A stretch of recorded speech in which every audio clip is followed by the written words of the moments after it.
Ang pangunahing pananaw. Linte sa pag-unawa sa mundo. Ang pangunahing pananaw ay ang pundasyon ng lahat ng pag-aaral, pagsusuri at pagpapasya. Ito ang nagiging gabay kung paano natin binibigyang kahulugan ang mga pangyayari, isyu o fenomeno sa ating paligid. Sa simpleng salita, ito ang salamin na humuhubog sa ating pananaw kung ano ang ating binibigyang pansin, kung paano natin ito sinusuri at kung bakit ito mahalaga. Sa isang mundo na puno ng komplisidad, ang pagpili ng tamang pananaw ay nagiging susi sa pagkamit ng malalim na at makabuluhang pag-unawa.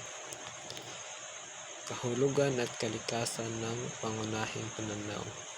Ang pangunahing pananaw, primary perspective, ay sentral na framework o teoryang ginagamit upang tingnan at suriin ang isang paksa.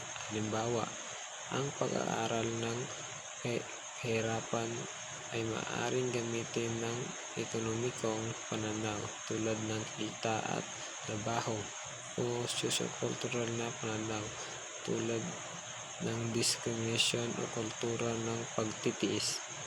Ang pagpili nito ay nagpapakita ng prioridad. Ano ang mas mahalaga, ang sistema o individual, ang tradisyon o ang edukasyon. Halimbawa sa kasalukuyan.